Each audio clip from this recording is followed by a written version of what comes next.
Hello and welcome, fellow bookworms and film fans.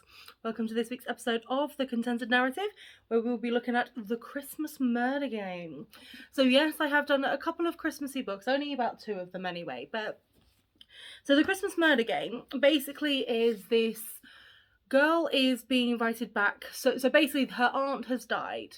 And because her aunt has died, the house, her family house, is now up for grabs. Now, it was originally her mum's and her dad's, but they passed away. So it's passed to the aunt has passed away. So the aunt has set these rules in place, and it's like the 12 days of Christmas, but from Christmas up until sort of January.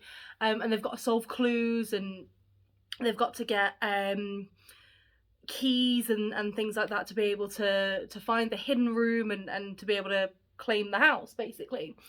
But of course, as the title suggests, it is a murder game.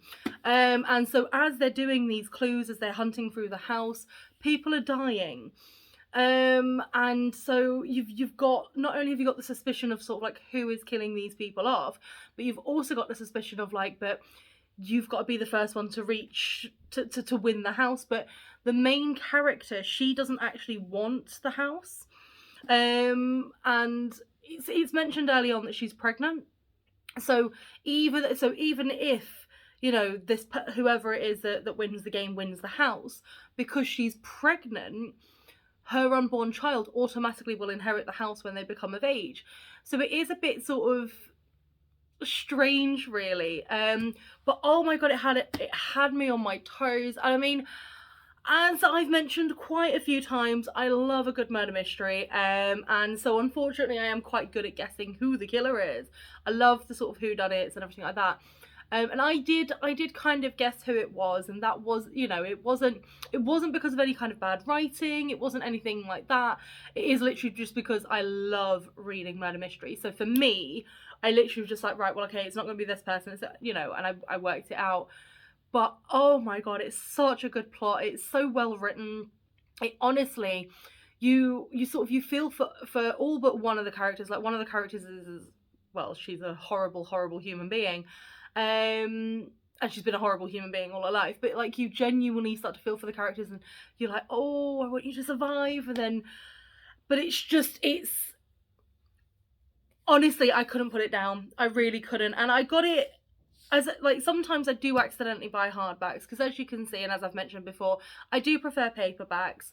I find paperbacks easier to store, and they're all sort of like one size, and, you know, and my hardback shelves are running out of space. But I bought this one purely sort of like, I think it was like Waterstones were having a 50% off or double stamps or something like that. So I bought this one. And when it arrived, I was like, okay, well, it's hardback, I'll go through it. A lot like Threadneedle, one of my earlier episodes, that was an accidental hardback buy. I really should start checking if they're hardback or paperback before I buy them. Anyway, so it arrived, and I was like, oh, okay, then I'll give it a go, you know. And I'm so glad I bought it hardback, because I will keep this book and I will reread it, and I absolutely love it. And it's got enough of the festive spirit to sort of like, to get you going, even though it's all about murder. The one thing that I did find quite, like, is because they give you the clues that these people are supposed to be deciphering. And obviously you don't know their past as much as obviously the characters do. You don't know the backstory or anything like that. So sometimes, like, the clues will come up and I'll be just sat there being like, well, what is, and I'm trying to figure out the clues, and I'm like, these clues are not for me. They're not for me to figure out. So it did make me laugh when I was just sat there being like, but what does it mean? And then, like, when they discover it in, like, the book, I'm like, oh, of course, like, I knew what was going on. But I mean, if anyone wants to borrow my copy, they're more than welcome to do so. But personally, I did thoroughly enjoy this book. I will give it a 4 out of 5 rather than a 5 out of 5, because some plot points, and I do think the character that the author, Alexandra, Benedict, made mean and Grinch-like, I do feel like her character was too mean. Like, do you know what I mean? Where sometimes you're like, it's just too much, and I feel like there could have been like a little bit less of that. So that's the only reason why I'm giving it a 4 out of 5 rather than a 5 out of 5. But it's a great read, and if you do read this and you figure out the killer before sort of like the end of the book, please leave it below in the comments, let me know. But as usual, you know, I always love to hear when someone is enjoying the books that I've recommended. I know that the Dream Merchant that I recommended, I've had a couple of people pick that up and read it. One from Argentina, would you believe it, left a comment being, oh no, sorry, the Argentina comment was for Threadneedle. But it is nice when people sort of like comment that because of my reviews or whatever, they've gone off and picked up the book or read it. So please just carry on commenting, because this is honestly what keeps me going. And so thank you so much for the continued support.